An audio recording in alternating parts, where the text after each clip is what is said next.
You'll never guess what I did last week. Very exciting post-pandemic activity. You invented a overly mixed a drink. complicated cocktail. Yeah.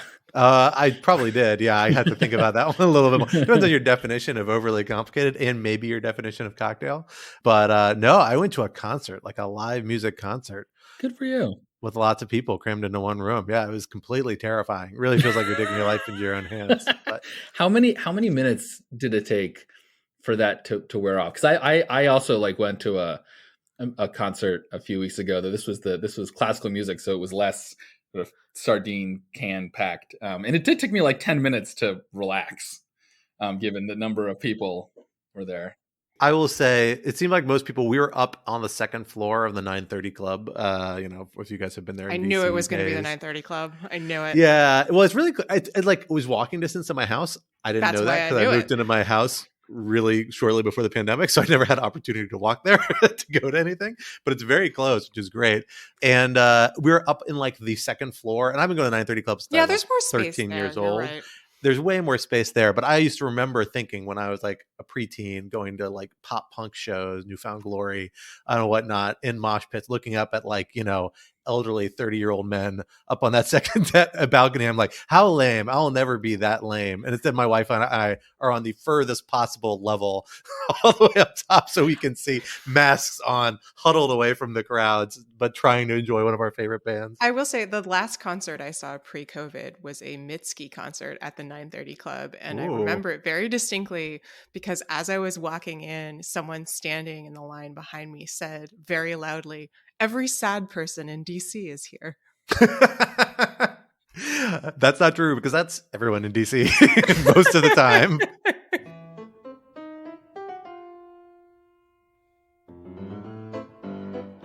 Hello, everyone, and welcome to Rational Security 2.0, aka Rational Security Regnareason. I'm one of your co-hosts, Scott R. Anderson, and I'm here with my two other co-hosts, Alan Rosenstein. Hello. Was that a Thor Ragnarok reference? It is a Thor Ragnarok I thought reference. That was nice. I thought that was good. It was good. I was worried I've done that one before, and I'm a little worried I have, but I couldn't find any of my prior notes. You have, so hopefully actually. Not. I have that. Well, of course, those dulcet tones is my other co-host, Quinta Jurassic. Hello, Quinta. Hello, everyone. Well, I failed to introduce you. And these are the only three sets of dulcet tones you will be hearing this week because we are taking a nice, relaxing, no-guest week where we all have a little bit room to stretch our views, stretch our opinions and our limbs with a little extra time as we're talk through some of the week's big national security news stories. It's going to be even less rational than it usually is, rational security. That's almost certainly true. Potentially less secure too. I don't know about that one so much. In case you can't tell, I was actually physically stretching in my box as I was talking about the ideological stretching. It's like a whole sort of experience and sensation I'm excited about this time. But we are excited to have you here today with us to talk through the big stories in national security this week for what we are calling the Textual Healing Edition. Because a lot of the stories for this week are about how we think about words in the context of the law. And then one story is really not about that at all, but it's just going to be fun to talk about. 2 out of 3. 2 out of 3 ain't bad, guys. that's bad. 660 is a great batting score. It works for us here. Topic 1. What's in a name? Observers of the war in Ukraine are increasingly turning to a controversial term to describe the actions of Russian forces: genocide. Why are people suddenly using this word, and is its use appropriate here? Topic 2. Who's afraid of going dark? A recent expose has gone deep into the struggle between big tech companies and NSO Group, the Israeli hacking company that has provided various governments around the world with the ability to access users' phones and other protected communications. What does this tell us about the future of communication security and the role of companies like NSO Group in it? And topic 3, Florida woman disputes sanitation standards. A federal judge in the Middle District of Florida has adopted an extremely narrow reading of a federal statute to hold that the Biden administration lacks the legal authority to require individuals to wear masks on airplanes and other transportation systems. What does this holding tell us about where the legal debate around pandemic measures is headed? For our first topic, Alan, I'll hand it over to you to get us started. Yeah, so we're gonna start with the most serious topic, and then our conversation will just get progressively absurd as we go through our remaining two topics. That is how we like to do things. That is. So, giving mounting evidence of Russian atrocities and war crimes in Ukraine, as well as increasingly radical rhetoric coming out of Russian media about getting rid of Ukraine not only as a country but also as a cultural or even national idea, questions are being raised about whether Russia's actions constitute, or at least are going in the direction of, genocide. President Biden last week called what Russia is doing genocide, though those remarks seem to be a little ad-libbed. And he noted that, quote, it's becoming clearer and clearer that Putin is trying to wipe out the idea of being Ukrainian. And of course, when you look at this in broader historical perspective, this is not the first time that Russian action against Ukraine can plausibly or arguably called a genocide. Most infamously, the Holodomor, which was a kind of a man-made and arguably intentional famine in Ukraine from 1931 to 1932 that killed millions and millions of Ukrainians. And this is one of the great humanitarian atrocities of the 20th century that still does not get the attention that it deserves. That certainly, I think, could be characterized as a genocide against the Ukrainian people. And so now we're here 90 years later, having a similar kind of argument with the same protagonists. So there's a lot to discuss here, but I want to start with Scott because genocide, in addition to being an idea and a concept, is a legal term of art. And so what is the internationally legally recognized definition of genocide? And are the Russians right now committing it, as we understand, given the facts that are available to us? Sure. So genocide is actually one of those rare terms where the term actually evolved specifically in the context of the law. It wasn't really a pre-existing term prior to the effort to outlaw what we now call genocide that arose in the context surrounding World War II, a little bit during and then particularly after, and developed by a guy, Raphael Lemkin, who is perhaps most famously, at least most recently famously, his story is memorialized in Samantha Power is a Problem from Hell, which many of us probably read in undergrad and graduate school at various points. That goes through kind of a modern history of genocide. It spends a lot of time on his advocacy efforts. And so it was actually a concept that always, at least in the way that he was framing it, international institutions were framing it, had an actual specific legal context in terms of defining a particular conduct which is prohibited under international law. The General Assembly adopted a resolution kind of recognizing the term in 1946 and recognizing that it had this international legal content. So there is an idea that it is a jus cogens norm, meaning it is a fundamental obligation of the international legal system that all states are obligated to abide by, even if they weren't party to a treaty to it. But most states are party to a treaty to it. That's the Genocide Convention of 1948, which was negotiated or finalized a few years later. I think it actually was still even in process of being negotiated at the time of the General Assembly resolution. Not positive about that, but that's my vague recollection. And it carves out a specific legal definition, which I will go ahead and just read part of it.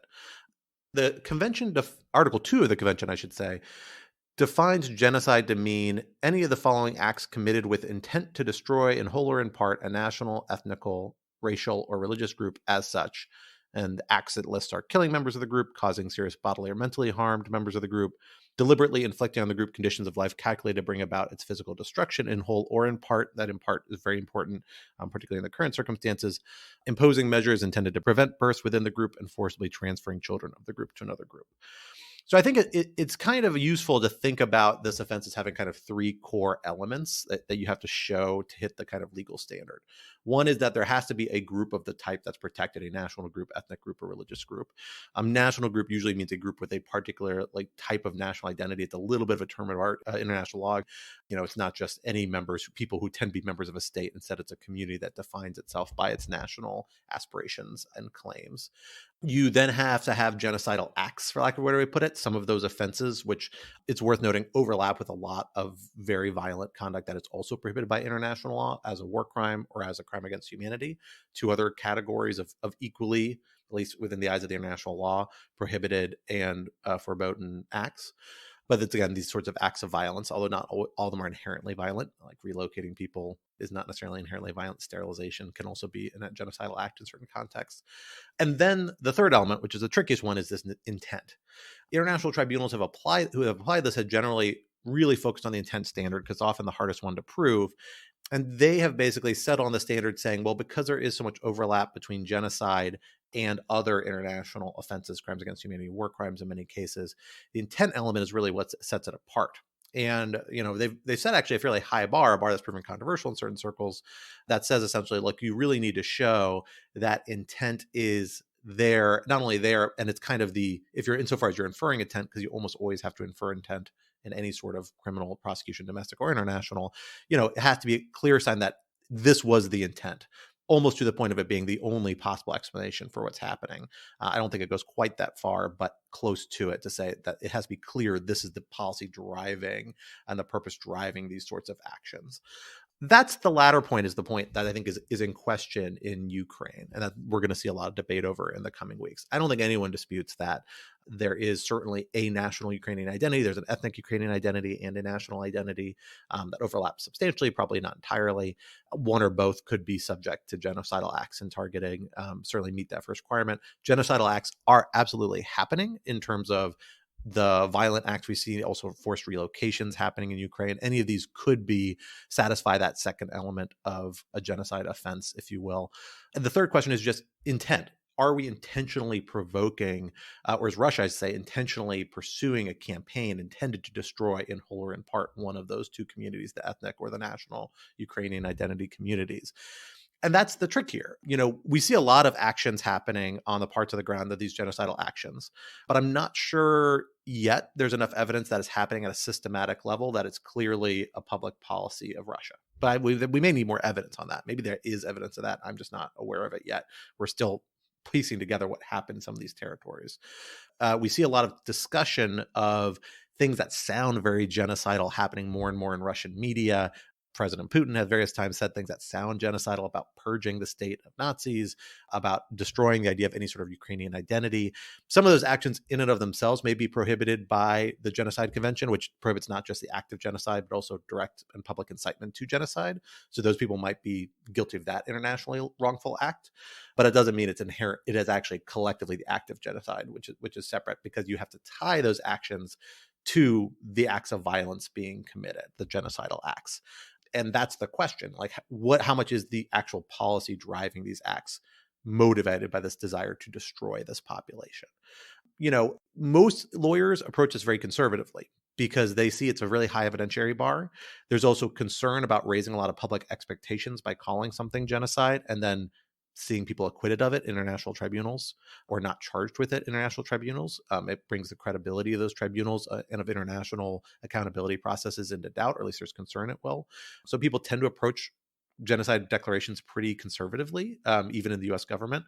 There's also a question: the Genocide Convention obligates some actions to try and prevent genocide when you recognize it. So there's always this worry that somehow people are going to feel compelled to do something they wouldn't want to do by acknowledging it. Although frankly, I think those concerns are overblown and not really what's driving the reservation about a lot of this stuff for a lot of states, because it doesn't really obligate them to do anything too specific, certainly no more than what's being done already in Ukraine, probably.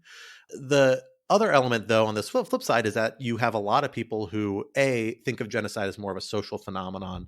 And so start talking about things that we would say, yeah, maybe this is part of what we see as a legal definition of genocide. And they see, well, this has the social character of genocide. This has a lot of parallels to what we consider other genocides. And I draw these parallels without necessarily thinking of it in the legal element standpoint. I don't think that's necessarily a wrong way to think about it, but it's just not the way we think about it as the original crime of genocide, as the term was kind of originally deployed. And then you have people using it instrumentally to say, rightly or wrongly, saying, we're going to talk about genocide because we want to bring attention to the situation and build pressure to act. That's obviously a totally appropriate thing to do where you're sure there's a genocide. As you get less sure about where the evidence actually supports that being true, it probably becomes more problematic at a certain point. So where exactly that threshold is as an appropriate policy or not, or strategy or not, I think is a subject for debate and a little factual specific. So that's where we are on the spectrum. I'm of the view that there's certainly a possibility genocide is happening in Ukraine, but that there's the intent element of it is still needs to be developed a lot more. But that's based off my, only partial understanding of the facts of what's happening there. Other people may have more, but I think it's the reason why we see a lot of even the US government saying we want to be more conservative in deploying this term, even though President Biden got ahead of them and said, yeah, I think this is genocide. And then subsequently kind of had to walk that back and say, well, maybe not a legal genocide, but That's certainly how I feel about it, that this looks and feels like a genocide. So I have a question about the specifics of the definition here. And this is a genuine historical question, and I don't know the answer.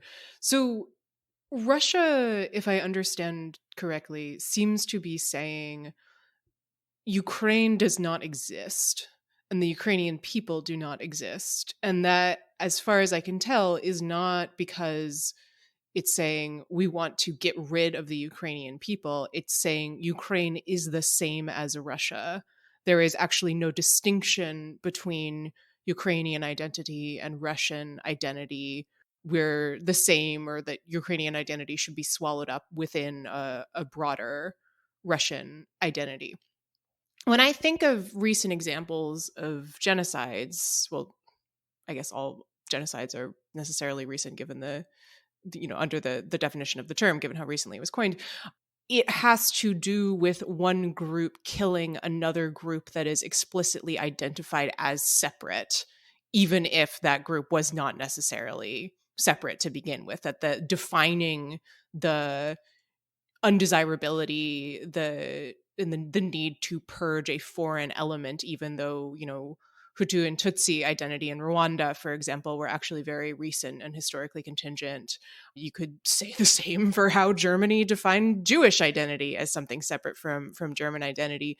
I can't think of any examples of a genocidaire committing that act as part of swallowing up one group in another. I mean, even if you think about systematic rape, for example, in the war in the former Yugoslavia in the 1990s by Serbian soldiers of Muslim Bosnian women, my understanding is that is usually understood as trying to stamp out the Muslim Bosnian bloodline and sort of create more Serbs, essentially, rather than saying you are the same thing as us. Does that bear on how we understand this at all? And also, am I misunderstanding this? Because I may well be. I mean, you're not wrong that the rhetoric in Russia has become increasingly frightening and extreme. So it's possible that I've missed something. But this has puzzled me as I've been thinking this through. I think it's a great question, and it really hits at some of the tensions between this ideas, particularly this idea of national identity and how it fits into this framework. I mean, a part of the definition of the genocide is an intent to destroy, right, in whole or in part. And then you have to do it through these largely, but again, not entirely violent acts with that sort of dis-endo policy. And so the question then says, well, if you are, preventing the realization of a national identity by, engaging in political measures intending to deter that from actually manifesting as a state, is that amount to genocide because you're destroying that part by converting people to a different view? And there's certain measures where certainly we say that's the truth. So an classic example, a really tragic and awful one, is like the Yazidis in Iraq, right? So there was an Islamic State marched into Iraq. They committed what the United States government at least recognizes as a genocide against the Yazidis. And they basically kidnapped huge swaths of the women, took them in essentially as slaves, and tried to marry them off or engage them with men in the community to try and wipe out the identity without actually killing all those people. The men were mostly killed, older boys were mostly killed, where they fell into their hands, but the women were actually kidnapped and used as slaves and sexual slaves in many cases. And that was an effort to kind of like eliminate that identity very coercively, obviously a very violent and inappropriate act, but that is about how you are incorporating, forcing this identity, and you're trying to wipe out this identity. Is that what Russia is trying to do here? And then how do you distinguish that from just a territorial dispute where countries actually have a dispute over, whether a state is a state or not? Legitimate case, which do have, like you think of Israel-Palestine, right? Like there's a legitimate dispute there. Some people would say that is a genocide, in part based off arguments like this about the suppression of a national identity. I think a lot of people would say that that's probably not going that far if you don't see the same scale and systematic genocidal acts, even though there may be many other wrongful and including legally wrongful acts happening there. It just doesn't rise quite to that systematic scale of intent. But it is a tricky line there a little bit. I mean, that's why people are going to be able to make these arguments a little bit, kind of no matter what happens, because there is a little bit of a fuzziness around the categories. The general legal approach, by my understanding, and I'm not an international criminal law expert, so I may be fuzzing this, is that this is part of the reason you have the very high bar for the mens rea element. There has to be very clear intent that you are doing this to destroy a part of this population, to destroy this identity. And that's part of an effort to distinguish genocide from other sorts of disputes that otherwise might fudge or fuzz into that category because of the overlapping concept of identity and national identity, things like that. Yeah, to follow up on Scott's point, I think another way of maybe saying what Scott just said is that the definition of genocide, the legal definition in the Genocide Convention, is a relatively broad one. And not just broad in terms of the intent that qualifies for genocide, but also the degree to which that intent is effectuated. Because throughout the Genocide Convention definition, there's these in whole or in part provisos, right? Which again are very, very important. Now, from the perspective of a kind of a relatively capacious definition, that makes sense. And it also makes sense because it is hard to draw any sort of strict line and to say, well, this amount of abuse of a population and terror, and terrorizing a population and destruction of their homeland, and et cetera, is, definitely not genocide, and this is definitely genocide. So it makes sense in that context, because of that, to have this sort of more spectrum-based definition. I think the problem is that there's a mismatch between the legal term, the legal definition of genocide, and the popular understanding of genocide. I think the popular understanding of genocide is much more as a binary. Something either is genocide, and therefore it is almost by definition the worst imaginable thing you could possibly think of, right? It is the greatest crime, right? And here, obviously, the legacy of the Holocaust plays a huge role, but also more recent genocides like the genocide in Rwanda, for example, and one that requires the greatest and most sort of immediate response, almost no matter what the costs of that are, because it's this sort of most heinous crime.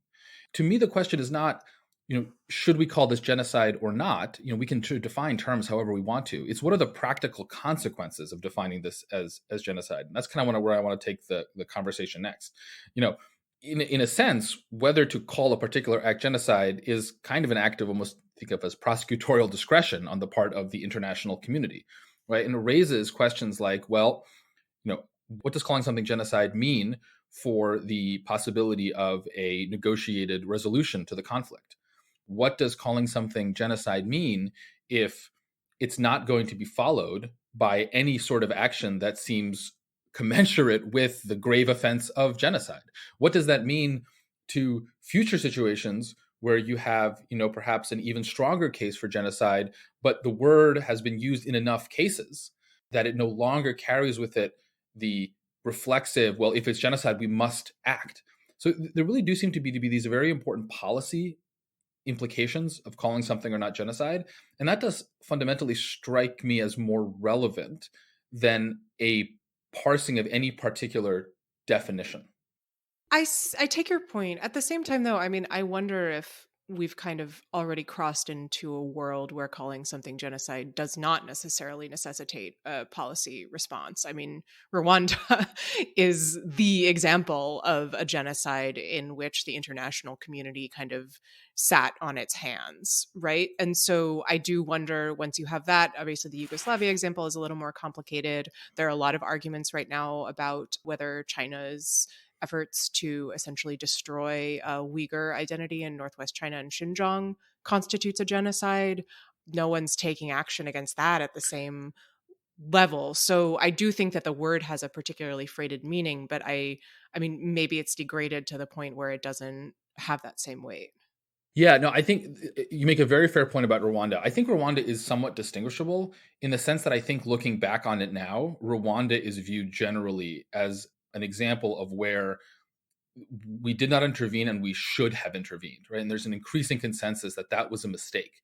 Whereas I think, either in the case of the Chinese treatment of the Uyghurs or the Russian treatment of the Ukrainians, which, just to be very clear, is heinous, and is heinous whether or not you call it genocide, right? There, I think it's less obvious that the right response would be to militarily intervene in a way that would actually stop this, right? Because that would lead to a third world war with a great power, right? Now, we can have that debate whether we should do that. It's less self-evidently so. Now, that leads to this very awkward situation of maybe we should only call things genocide when the perpetrator is weak enough that we will actually go and do something about it. And that is kind of perverse, and that does seem to be where my logic is leading me, which maybe is a comment that there's something very wrong with my premises. But it does seem to be sort of inescapable that you can either have genocide be the worst thing imaginable and we'll never have it again, and it will come with this special moral opprobrium, or you can have a potentially broader, maybe even more potentially accurate definition of genocide, but then it's not going to be doing the sort of rallying effect that necessarily you want it to. That just seems like a very sticky trade-off that I don't quite know how to wrap my head around. Yeah, I mean, I think that's true. On the other hand, I don't think we can disaggregate this analysis from the fact that Ukrainians have been very effective in presenting themselves as European and part of Europe and white, and in many cases blonde. And Rwanda was a genocide that was happening on a different continent to people who were not white. I mean, even the Bosnian Muslims were Muslim. I think it when a lot of the conversation you saw early on in the war among Europeans was this sort of, this is happening in Europe? And of course, I understand the very particular historical echoes of a land war in Europe in which Russia is a major party, like that there is a reason why that is particularly alarming. But I do think it's worth thinking about which genocides or which things that we call genocide generate immediate response or political will for immediate response and which don't. So I totally agree with you that the fact that Ukrainians are white and European means that the response has been, in some sense, more solicitous than in other cases, right? And I think you especially see that with the willingness of other European countries like Poland and Hungary to accept Ukrainian refugees when they were much less willing to, let's say, accept Syrian refugees. But I don't know, I wouldn't want to push that too far. I mean, I don't think the fact that Ukrainians are white is enough to convince anyone to wage a hot war with Russia over them. No, to be clear, I mean, I think that the weight of public sympathy tilts toward them more easily in the West. You know, I'll just say a lot of these problems that tie to the definition of genocide do, or maybe at least should, also tie to the idea of war crimes and crimes against humanity, right? Which are the two other categories of crimes that are covered by the International Criminal Court, Rome Statute. Again, equally legally prohibited, not really supposed to have any difference in moral weight. Genocide just captures the public imagination in a certain way, and through a skewed lens, as Quinta's, I think, very, very aptly noted. But that's part of the reason why lawyers, at least, often fight back against it, because there's no reason why somebody committing a crimes against humanity, savagely butchering a population of a town or a city of civilians, is any less objectionable or any less prohibitive and warrants any less strong reaction than something that may have been motivated by genocide just based off the perceived intent of the actor. It is genocide. The reason we have genocide is because it's a different sort of crime that doesn't totally overlap with crimes against humanity, and had particularly, frankly, seminal role in the 20th century when we were forming our international institutions, and so was at the front of mind. But that's kind of the resistance here. I'll note one other institutional reason why I get very nervous about the talk of genocide, frankly, particularly by the Ukrainian government, which has really leaned into the rhetoric the last few months. That's because they're in an ongoing dispute about the definition of genocide in the context of the Genocide Convention before the International Court of Justice right now. They were able to secure the ICJ exercising jurisdiction over this dispute over whether the Russian claims that the Ukrainians were committing genocide against, Russian national identity and ethnic identity Ukrainians in eastern Ukraine. That was part of what Putin said was the basis for him taking this military action. And that triggered the ICJ exercising jurisdiction under this very unlikely ex-ante seeming jurisdictional hook, but that they nonetheless persuaded them to do, that has them looking at this term saying, well, is Russia right that genocide is happening here? And are they justified in taking this action? I don't know if the court's going to be able to resist it if the Russians come back and say, but the Ukrainians are saying this too. You should cast judgment on that review as well. It won't be as consequential because part of what the court is doing is evaluating, well, is the Russian military action appropriate? And they've already passed provisional measures saying it should stop until they can resolve the dispute, which are being ignored. But doesn't mean that they're not, on the merits phase, going to look at these Ukrainian claims as well and say, well, does this actually meet this very, very high legal standard? And do we have enough evidence of the intent? And that's tricky. And do you want to muddy this moral picture by looking like you're in a similar boat of making these sorts of claims? It's problematic to me. I mean, Russia is doing horrible, horrible things in Ukraine. There's a very strong evidentiary and legal case for that.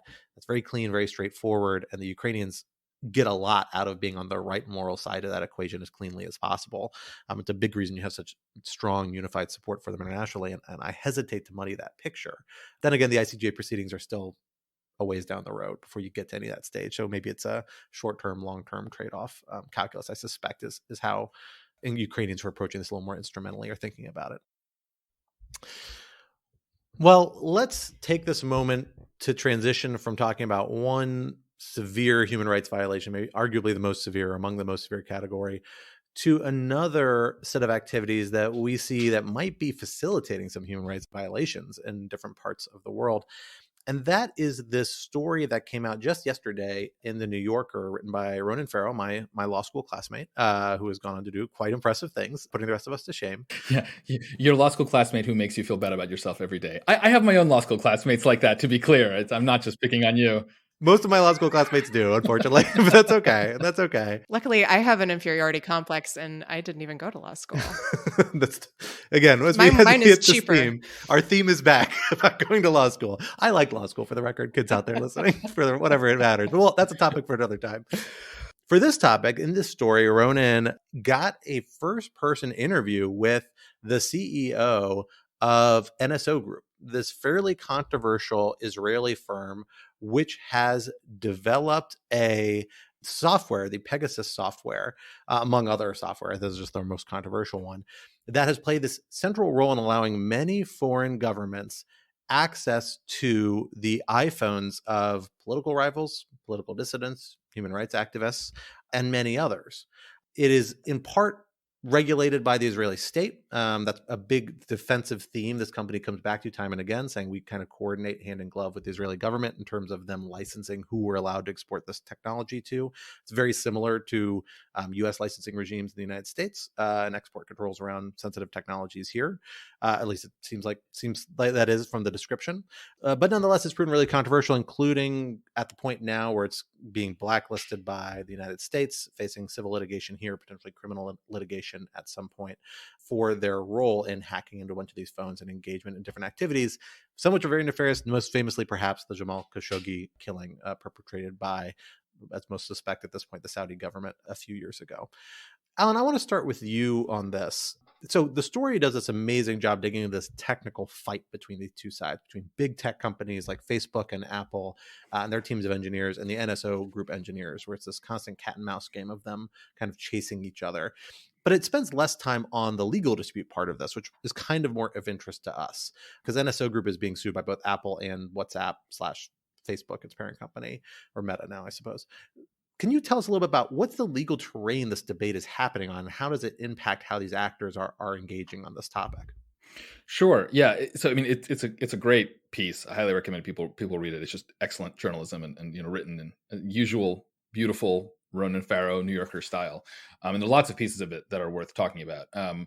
But to respond to the question about the legal framework here. So, one of the ways in which the companies are trying to fight back against NSO Group is by suing them under a variety of different statutes. Most notably the Computer Fraud and Abuse Act, which is the main federal anti-hacking statute. And there was we did a podcast a few months ago with some folks about this, so we can link to that in the show notes. One thing that NSO Group tried to do initially was they tried to plead sovereign immunity. They were saying, like, look, we are acting on behalf of foreign states, and therefore you can't sue us. And the courts, I think, rightly did not accept that defense. So, there are various lawsuits going through the process of adjudicating whether or not NSO Group software is hacking of, let's say, Apple systems or of, WhatsApp systems. I think this raises interesting legal questions. I think it's far from clear that NSO Group's conduct falls within the statute, because what NSO Group would say is, we're not hacking Apple. We are simply another program that is on a device that is owned by a person. We are hacking that person. Like they will admit that, but we are not hacking Apple. Right. And, this depends on, in part, a parsing of the terms of the Computer Fraud and Abuse Act, which is not the clearest statute ever written. But I think ultimately it comes down to the sort of policy question of whether or not one wants to allow large tech companies to use the law to prevent this sort of industry of spyware or hacking manufacturers. And I think it's very unclear, I think, what the right answer here is, frankly. And in particular, I want to kind of put this in the broader context of what is often called the going dark debate, right? This kind of decade or decades, in some sense, long fight that we've been having between sort of law enforcement and governments on the one side and tech companies and digital civil liberties folks on the other side about whether or not an increasing use of encryption and other secure technologies has made it impossible for law enforcement to do its job. Now, I've been involved in one way, both in the government and now sort of as a law professor, and in this fight for a long time. It's miserable. It's like maybe the most miserable fight in tech policy. And, I will say, just bracketing the question of whether or not the problem is as big as law enforcement claims, whether they really are going dark. One response that many in the tech industry and in the civil liberties sector have made to proposed mandates for government access, so-called backdoors, has been, and this has been made, I think, most thoroughly by Susan Landau, who's written about this for Lawfare, and others that she's written with, is to say, look, it's a huge mistake to make companies build in backdoors into their software, because those backdoors will be insecure, they'll be abused, et cetera, et cetera. It's also not necessary to do so because all technology has its vulnerabilities. And there is this robust market of people looking into vulnerabilities to create solutions for law enforcement to access these technologies, right? So just use those vulnerabilities that exist anyway where law enforcement needs access, right? And that, of course, is exactly what NSO Group is doing. And so what I find to be a little frustrating is whatever you think of what NSO Group is doing, part of the reason they're doing it is because this is, in a sense, what the large tech companies have signaled that they are willing, at least in some respects, to tolerate, that they do not want to accept government mandates for backdoors. They know that their systems are buggy to an extent, and this is kind of the long-run equilibrium that doesn't really satisfy anyone. So then when these companies turn around and try to sue NSO Group, though I understand why they're doing that, right? And I understand why they don't want their vulnerabilities exploited. That then, I think, raises the question of, okay, but what would you rather governments do? Do you then want governments to force you to make your own backdoors? There's sort of no good answer here. But I think, one way or the other, this will continue to be a problem because these companies aren't going away and the need for this isn't going away either. And when you say the need for this, I think that may be a useful sort of thing to zero in on here, because what you're describing in terms of developing ways to get into devices is a very different thing substantively than the conduct that Farrow is concerned about in the New Yorker piece, right? He's concerned about hacking of dissidents, of politicians, including by authoritarian governments. So is there a way to draw a substantive distinction between those two uses of this kind of technology? Or is your point that once you've opened the door, as it were, to this kind of activity, that it's impossible to draw a substantive distinction or a distinction between good or bad use cases? Yeah, no, that is a great point. And this is actually one of my problems with the article, which is that the framing of it, which starts with the surveillance of Catalan independence politicians by the Spanish government, it strikes me as kind of a red herring. Like, whatever you think about Catalan independence, whatever you think about what the Spanish government is doing, that's fundamentally a question about, is Spain a liberal democracy acting under its values and norms and laws, right? That is actually like totally orthogonal to the question of, are they buying stuff from NSO Group, right? Technology is not neutral, right? Technology is not neutral, but it also is not inherently necessarily, right, only used for good or only used for bad. And so I think it's a mistake to single out the, things like spyware when, of course, we've always had various types of hacking, right? We've had people that make wiretaps. We have people that make lockpicking equipment. It's sort of, I think it's odd to say, we have to pass judgment on this whole category of tools. Now, what I don't think you can do is, I don't think you can create a technology that can only be used for good. That's what you cannot do. Once you've created the spyware technology, right, it can be used for really good reasons, counterterrorism, fighting crime, whatever the case may be, fighting child exploitation. It can also be used for bad reasons. That's why I think the discussion has to be much more about what are the policies that companies like NSO Group use when selling their products to governments. But more importantly, because even if NSO Group improved its policies, there'd be other less scrupulous companies that sold to anyone. What do we expect of governments and how they use that? And then in terms of how do you distinguish good uses from bad uses? Well, you just do it based on, I think, the substance, right? I think it's bad if a democratic country like Spain is using surveillance techniques in violation of their own laws or of appropriate human rights law against Catalonian independence. I think it's totally fine if a company uses the most invasive possible spyware to go after some international terrorist or international criminal organization. I will admit that I find the focus on NSO Group itself to be a little odd and honestly plays into, I think, a very unhealthy idea that all of these important questions are fundamentally questions for the tech industry to sort out, right? The tech industry has created a thing. It was going to be inevitable that they created it. They're going to have to sleep with that as best as they can. But ultimately, it's for democracies to decide how they want to use this technology.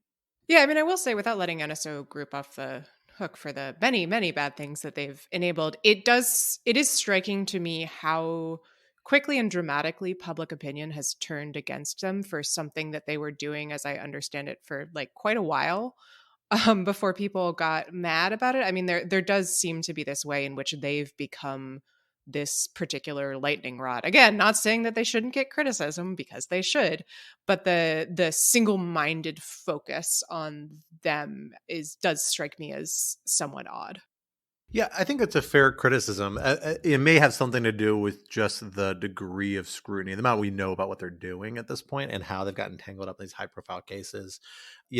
What's interesting here, I think, and this may intersect a little bit with this, is what the regulatory regime we set up to answering the questions that you're posing, Alan, about how the technology is used and whether it's good and bad, how it fits in here, because that is really something that actually the article gets at pretty well, I think, although from the perspective of actually this NSO Group executive, where he makes the point, look, everything we do is hand in glove with the Israeli government, more or less approved by them. The Israeli government looks at this through a lens of, not unlike how the United States looks at its strategic exports, of national interests and then kind of reputational harm, like kind of like soft power or national interests. Probably more emphasis on the former than the latter, judging from some of the clients they've dealt with this technology on, but that if they use it kind of strategically and saying, well, we have the strategic sector that can do this work. And that means that's the Israeli government making these choices about what are good uses and bad uses and good users and bad users. And the CEO of this company says, well, the United States, why do they have a problem with that? Israel is one of its closest allies. Every country we sold government with this technology to is a government the United States also deals with, like Saudi Arabia, like the UAE. And there's an argument to be made there. That's certainly right. That doesn't necessarily mean that the United States would go to these measures with those governments. Of course, relationships aren't binary that way, nor do governments always reveal the types of engagements they have with different types of allies and other states of different stripes. But the key point is here, you're delegating that determination, right? These different companies in different jurisdictions, that jurisdiction now gets to determine how that technology is used. And the CEO makes the point, look, if we disappear tomorrow, there are dozens of other companies doing this who are way less scrupulous than we are.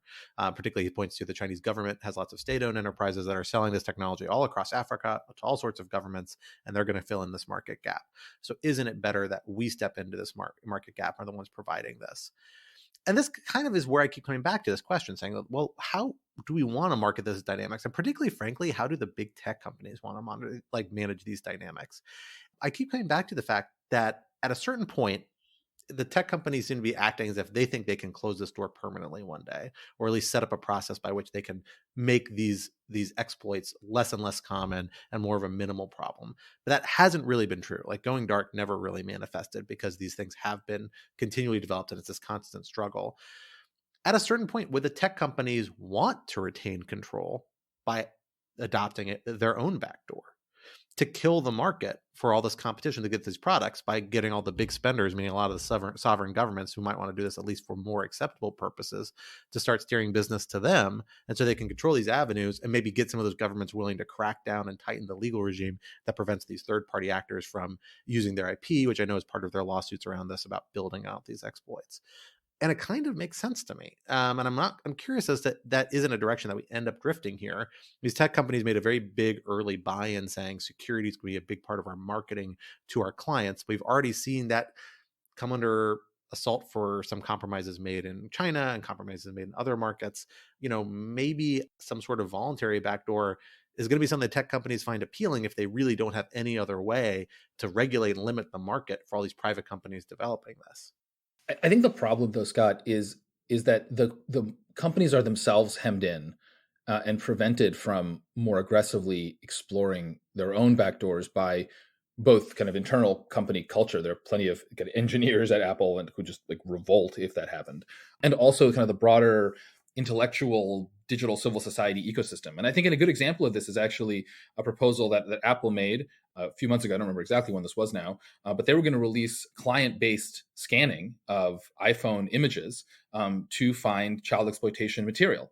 And it was actually a kind of almost a breathtakingly aggressive backdoor. I mean, for lack of a better term, it was undermining a key tenet of their promises about end-to-end encryption and so on. The plan was savaged, and there were some problems with it, and ultimately Apple backed off on that. And I think that really shows the tricky position that companies like Apple and Facebook are in, right? Because on the one hand, I think you're right. There's no realistic future in which they can get rid of all of these vulnerabilities in their software. But the problem is, even if they were able to, then the going dark problem would really become a problem, right? And then we'd be right back here. And so this is why I think that looking at companies like NSO, while they make very interesting stories, and it is just a very interesting organization, it's good journalism, right? I think it misses the forest for the trees, right? And I think ultimately this is a matter that has to be resolved at the state level, right? Both in terms of national regulations and then international agreement and cooperation. And I will say, one of the things that I find very surprising about the discourse about NSO Group is not just to Quinta's point that they've been vilified so quickly, though they have been, and I don't know, maybe they even deserve it, who knows, but that Israel, the government of Israel, has somehow managed to stay out of this debate. Like, to me, this is so much more about Israel than it is about NSO Group, because not only is Israel the one that is deciding who NSO Group can export to, but NSO Group exists because the cooperation in Israel between the tech sector and the intelligence and the military is just much more integrated for a variety of cultural and kind of geostrategic reasons than is the case in the United States. So, like, if you have a problem with this, I just sort of take it up with the Israeli government. And it is very strange to me that we're spending all this time focusing on NSO Group when the people that are actually in charge of this are the Israeli government. Now, that's a separate question of what the Israeli government should do. I think it really is a hard policy choice. But this kind of obsessive focus on NSO Group does, to me, strike me as kind of weirdly myopic. Speaking of myopia, let us move on to our third topic, which is a recent decision, I believe on April 18th, by Florida District Judge Catherine Mizell, saying that the Biden administration does not have the power to mandate masks on interstate travel. The opinion, I would say, is, let's call it a doozy. My notes on it have a lot of question marks, a lot of exclamation marks, some interrobangs. I don't know how you actually pronounce that. There's a lot going on, suffice to say. It involves a lengthy explanation of the difference between cleansing and keeping clean. I would highly recommend it to anyone who just wants to fully go down a rabbit hole. But the long and the short of it is essentially that the opinion means that the mask mandate that had previously been in place is no longer in place. Lots of airlines, Uber, suddenly lifted their mask policy. There are videos of people literally ripping off their masks in midair, which frankly seems a bit much. And now, according to this judge, not only did the CDC not have the power to impose a mask mandate now, it wouldn't even have had the power to do so in, say, March 2020, when the pandemic was really getting rolling. So there is truly no end of things to discuss here. Alan and Scott, I know that unfortunately you two have also spent your time reading this opinion. Scott, let's go to you first. What did you make of it? This is a wild opinion, mostly because it takes a statute and uses these highly technical textual like canons of statutory interpretation, although not super aptly, to reach a very counterintuitive and very odd reading of a statute. And this is for folks who want to follow along with our discussion. It's 42 U.S. Code, Section 264. Everyone, open your hymnal to the CDC chapter. Exactly. And so it is this law that is dates back to the 1930s, if I recall, that is essentially the authority used by health authorities to do a variety of sorts of measures. And it authorizes this long list of measures that includes inspection, fumigation, disinfection, sanitation, which is the one at issue here, pest extermination, destruction of infected articles, etc., comma, and other measures, comma, as in his, referring to the Surgeon General, judgment may be necessary. And then there are, which I think is the wackiest part of this decision, there are four other sections, that all refer back and limit measures adopted under this section, which is Section A. The thing I just read is the only section that authorizes any of this, that talk about things that obviously aren't any of those 6 things listed, such as detaining people and apprehending people and holding them in custody, imposing more limits on it.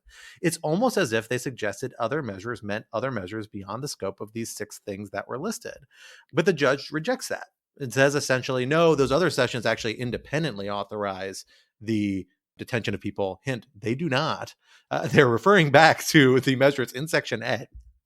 And then goes on and says, well, the government says is all an expert of a sanitation measure. So let me go look at how sanitation is used most of the time in this context, and refers to a database of the use of sanitation and says essentially, look, sanitation really means cleaning things. It doesn't really mean things that are meant to keep things clean or keep things restricted. And then it says, kind of confuses what masks do, basically saying masks don't clean or filter anything, which that's exactly what they do. They keep, breath particles from transferring to other third parties, and sneezing and coughing and all the other things that why we wear masks and have worn masks for many years in other circumstances. And essentially concludes that, well, because of all these reasons, that this statute didn't actually authorize the deployment of wearing masks.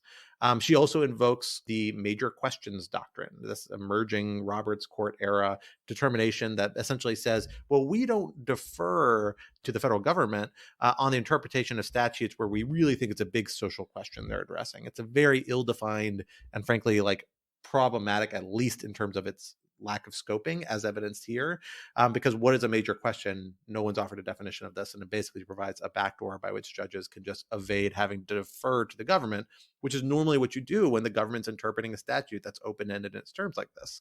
The judge goes even further to say, nope, I don't even find this statute to be ambiguous. That means the government's definition, they're only allowed to fill in ambiguities. This statute's clearly, when they talk about sanitation, there's no universe in which they could have been talking about masks, guys. That's completely insane. Masks are sanitation. Also, by her logic, you also could not actually require people to, for example, wear rubber gloves while inspecting or doing things in the course of, any of these activities. That's same thing. Rubber gloves are there to keep things from getting dirty, contaminating things. And rubber gloves are they're sanitation gloves. They're like the most core sanitation measure you get in public health context or other contexts. It's a pretty wild decision in my view. And it really is a demonstration about how textualism, which is kind of the more modern conventional wisdom for approaching statutes in particular, and was embraced particularly by legal conservatives and then kind of by everyone at this point, on the logic that it restricts judges and keeps judges from, employing the law in strange ways, actually isn't that restrictive. You can, particularly when you have these overlapping and not super well-defined canons of statutory interpretation, judges can use those to wield all sorts of very counterintuitive statutory readings that if they're willing to enforce them and embrace the potential reputational consequence of doing that, they may be willing to enact. And this seems like an example of that. Notably, the check against that weird reading of statutes is that usually in the appellate process, you have to get that reading through several layers of judges. And so we are waiting to see if the Biden administration will seek to appeal this and then also stay this holding so that they can keep the mask mandate in place. They haven't filed yet, but this decision just came out yesterday at the time we're recording this Tuesday morning. And so, we will hopefully hear soon whether they intend to appeal that or not.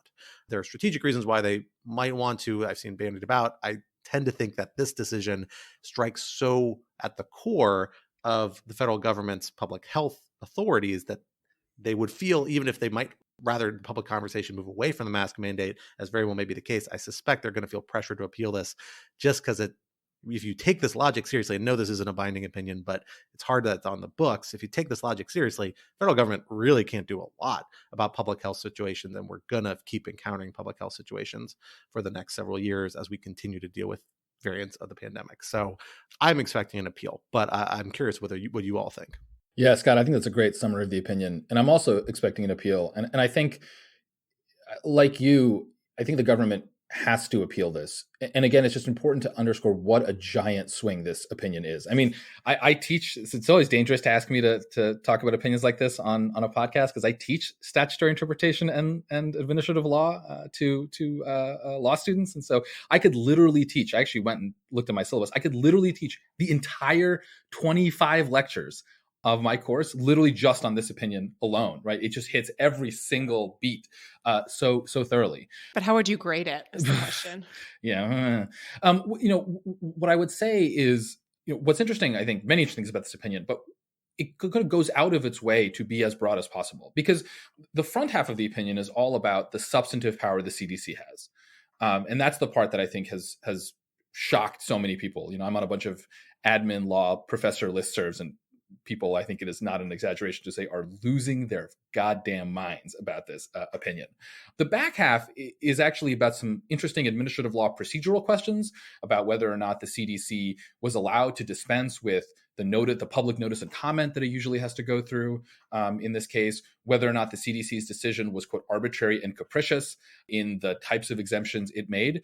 And I think a decision could have reached the same results just on these procedural grounds. There would have still been a bunch of grumbling, but I don't think there would have been nearly this sort of outrage.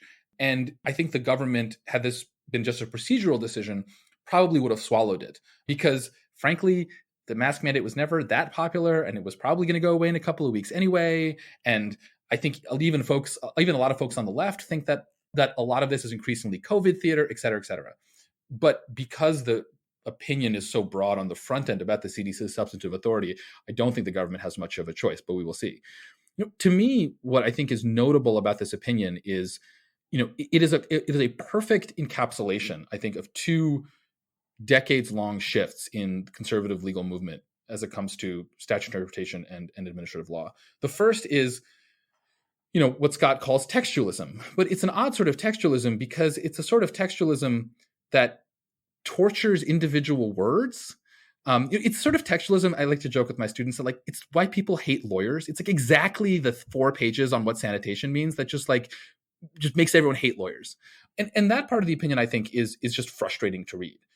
The other part of the opinion, which is less frustrating because I think it actually is much more coherent, though much more damaging overall to administrative law, is this idea that anytime Congress wants to give the administrative state the power to do anything, quote unquote, important, and important is, of course, undefined here, it's going to have to do so incredibly explicitly, right?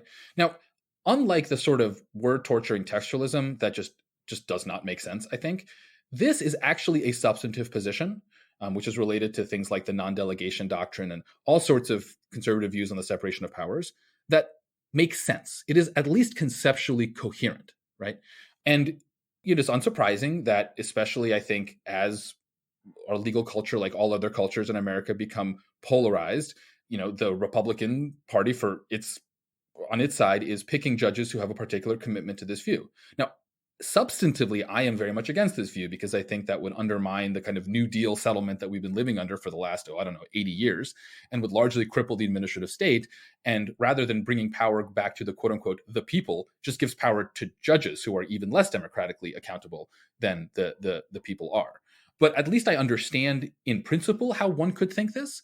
And to me, I think this is just an example, at the district court level, but there are plenty of judges who believe the same at the circuit level and at the Supreme Court level, that the administrative state needs to be fundamentally deconstructed. And this is what that looks like, right? This is what that looks like, right? That fills me with a lot of trepidation, but it is a clear and coherent vision, although for me, a very unappealing one. Yeah, I think that gets to something that I have been thinking about in relation to this opinion, which is what it says about the state of the conservative legal movement more broadly, and specifically about the sort of slate of judges appointed by Trump. So this judge is a Trump appointee. She's among a slate of quite young judges who were appointed by Trump to sort of solidify the rights control over the bench. I think usually there's an idea that it's somewhat gauche to mention who appointed a judge in the same breath as pointing out what policy outcome their decision favors. In this case, I'll note that we all seem to have dispensed with that, perhaps because it's impossible to understand this opinion outside the context of the very specific legal movement within these theories were nurtured. But I think that does get to my question, which is, do we understand this as a particularly batty extension of a otherwise legitimate mode of judging? Or is it representative of a route that particular judges are increasingly going down? My understanding is unfortunately the latter. And that does make me wonder if, we're going to see in the next few years a bunch more judges taking this approach, maybe efforts to legitimize this kind of approach. It seems laughable now, but look, there's a lot of things that we thought were laughable in 2016 that are now accepted. Yeah, Quinta, I agree with you, but I want to pause for a second to focus on what is it that is gauche, right? As you say, about pointing out the president who appointed a judge, right? And I think it's not that the problem is that this person was appointed by Trump, and Trump is a Republican, and the Republicans have a particular constitutional vision that they are trying to implement. Because that's, of course, exactly what is supposed to happen, right? The reason that presidents appoint judges and judges don't appoint themselves, right? Which is literally how other countries do it, where judges are the kind of its own internal bureaucratic class that appoints its successors, is because we think that at a certain point, constitutional law has to be responsive to democratic politics. Elections have consequences, and it's a totally appropriate way of changing constitutional law over time by getting your person elected and then having that person appoint people who are like-minded, right? This is how FDR basically saved the New Deal, by being elected enough times that he could keep just kind of appointing New Deal justices who had a radically different constitutional understanding than was the case before. So I think the issue is not here that, oh, this is a Trump appointed judge and that's somehow bad, right? It's that this person's substantive views are bad for the country because Trump's substantive legal views are bad for the country, because a particular extreme strand of conservative legal views are bad for the country. And I would much rather we have that fight on the merits, right, than get down this rabbit hole of, is this judge, was she just selected for her political, her legal views that corresponded with those of the Republican Party? Well, yeah, but that's like the whole point, and presumably that's how Democrats are choosing judges too, and I hope they are. Otherwise, what the hell are they doing? I think that this case is something that you can distinguish, to go back to your original question, Quinta, from some of the other measures we've seen in a similar direction, in that I think it's a little bit of an outlier, even in this kind of conservative pushback against the administrative state, and particularly against the mask ban. She leans really heavily on the Supreme Court case that cast strong doubt on whether the eviction mandate, which was enacted under the same statutory provision, would have withstood scrutiny that led the administration to eventually kind of nix it. Also highlights the 11th Circuit opinion that essentially said, the same provision can't reach to limiting the cruise industry at a certain point. You can't just keep banning these things ad nauseum indefinitely. And, those are cases that you can see, frankly, while I don't agree with them, the argument being, well, it just seems like what the government's here is really taking this other measures, part of this language, to a whole different dimension, to a level of social regulation. And that actually is the kind of major questions element into so far as how it's framed. Like, that's what's kind of getting to, is this idea that, well, if you're taking a statute and you're stretching it to a set of big social questions that affect a lot of people that the statute didn't clearly intended to reach, that's where we begin to exercise more scrutiny against the government's interpretation. That's just not this case. Masks were a core part of public health strategy in the 30s when this law was passed, with people who had gone through the Spanish flu and gone through similar sorts of measures, frankly, much more frequently than we had. This is not a new idea. This is about a core public health strategy. And it seems pretty clear that Congress was intending to empower the federal government to engage in certain core public health strategies. Now, frankly, if the judge had been a little more restrained, as Alan suggested, in digging into this particular statutory measure, or maybe had hinged it more on other factors, like the fact that it's being applied nationwide, pretty indiscriminately this far after the pandemic started, when the numbers are way down, exercise a lot scrutiny on a lot of other factors, it would be a little more something that I could see even the Supreme Court maybe buying into, or other judges buying into more. But this isn't that. It's a frontal assault on the idea that this statute can ever be used to require people to wear masks. And it was enacted, right after a major pandemic to empower the government to pursue public health measures. I just find that beyond the scope of credibility, even for a lot of conservative judges who buy into pushing back against the administrative state and the statutory and the federal government's ability to interpret statutes like this broadly. So I think if they appeal, there's a good chance the Biden administration will actually win this one. Maybe they'll lose on other grounds, but at least not on the grounds that this judge has carved out.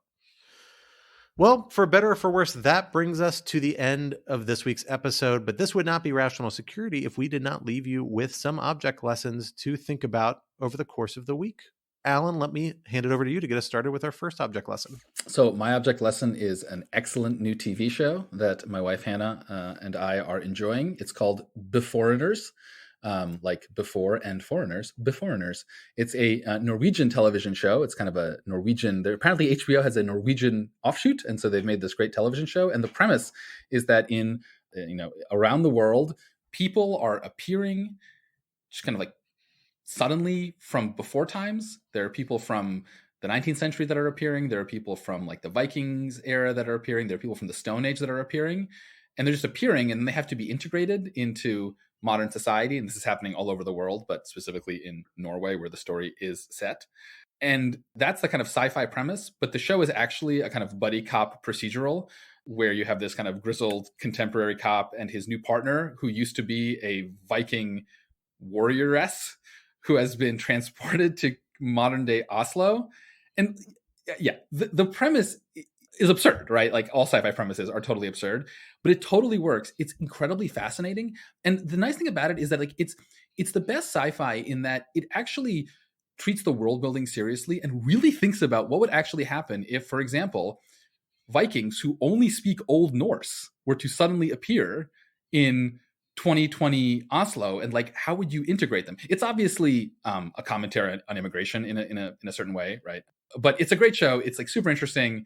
Just generally part of the wonderful, I don't know, I want to say renaissance of foreign television, because there's always been good foreign television, but like prestige foreign television that is now being streamed into Americans' homes. So highly, highly recommended. Beforeigners on HBO. You had me at world building. I don't know how many other people you got at that word, but you had me at world building. That is one of my favorite aspects of good sci-fi and fantasy. It's like I want to know the political economy of the Stone Age political movements, exactly. And what's the are they with the Greens, or how does it all work? Yeah, the best part, absolutely. Well, Quinta, what is your object lesson for us this week?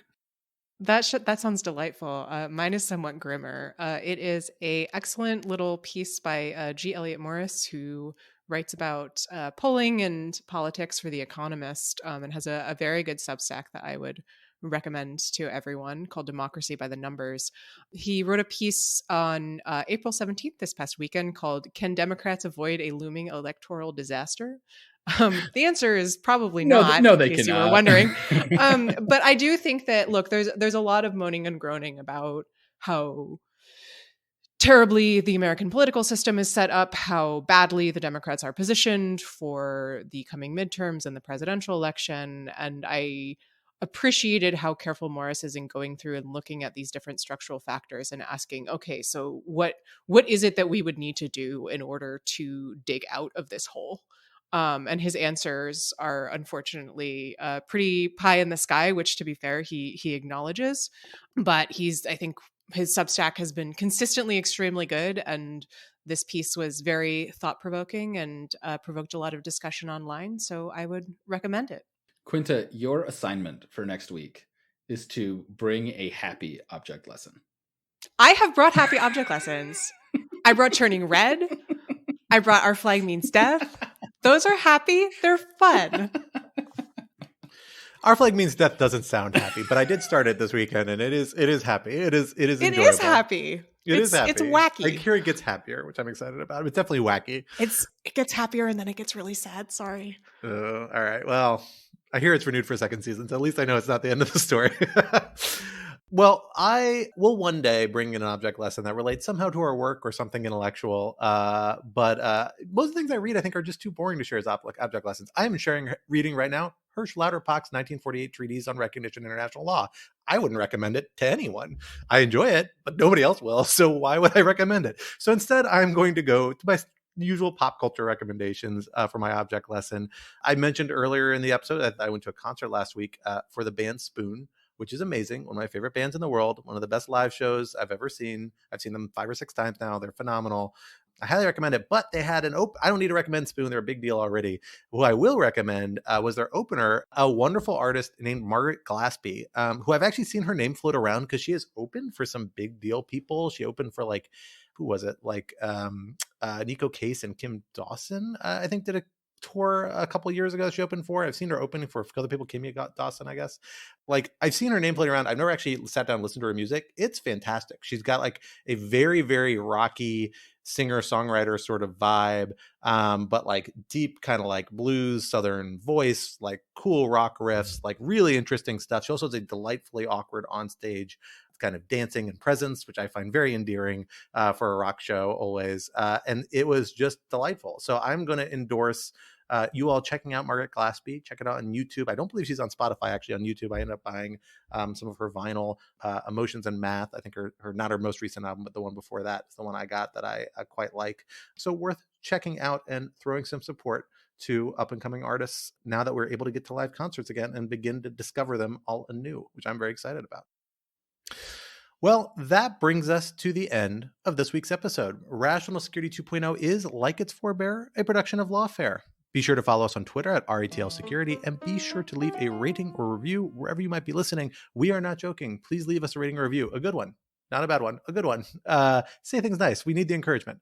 While you're at it, visit www.lawfareblog.com for our show page with links and past episodes, as well as for our written work and the written work of other Lawfare contributors, and for information on Lawfare's other podcast series, including our daily Lawfare podcast and our special series on the response to the January 6th insurrection, The Aftermath, and our forthcoming special series on the SIV program and the collapse of the government in Afghanistan, Allies. That is fantastic, and everybody should subscribe to because it is some of the best work we have ever done.